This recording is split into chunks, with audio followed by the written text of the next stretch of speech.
পাকা পেঁপের সাথে আছে আপেল, পাকা কলা।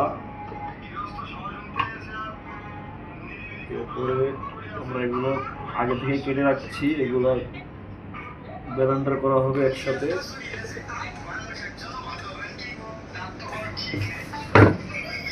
এরপরে আপনাদের ভিতর আছে খাঁটি গরুর দুধ।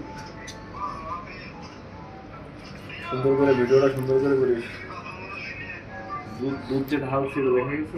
অবশ্যই। সরি, হাসিস কেন? আমার সামান্য পানি দিয়ে নেব, পানি না দিলে তো হবে না। সামান্য একটু পানি। আগে থেকে কিচমিচ, কাজু বাদাম, কাঠবাদাম ভিজিয়ে রেখেছিলাম, এখন আমরা এটার ব্যবহার করব। আপনারা দেখে রাখবেন, অনেক সুস্বাদু একটি শরবত আইটেম। এরপর আমরা কিছুটা খাঁটি মধু দেব, কিন্তু মধু চলছে, কিছুটা খাঁটি মধুর ব্যবহার করবো এখানে।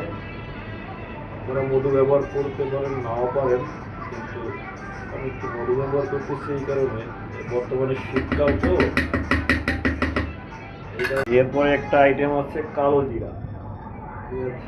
সামান্য একটু কালো জিরা ব্যবহার করবো আমরা এখানে, বেশি না, সামান্য। সব কিছু ইস্টেম হয়। বেশি দিলে আবার পোলাপান এটাকে খেয়ে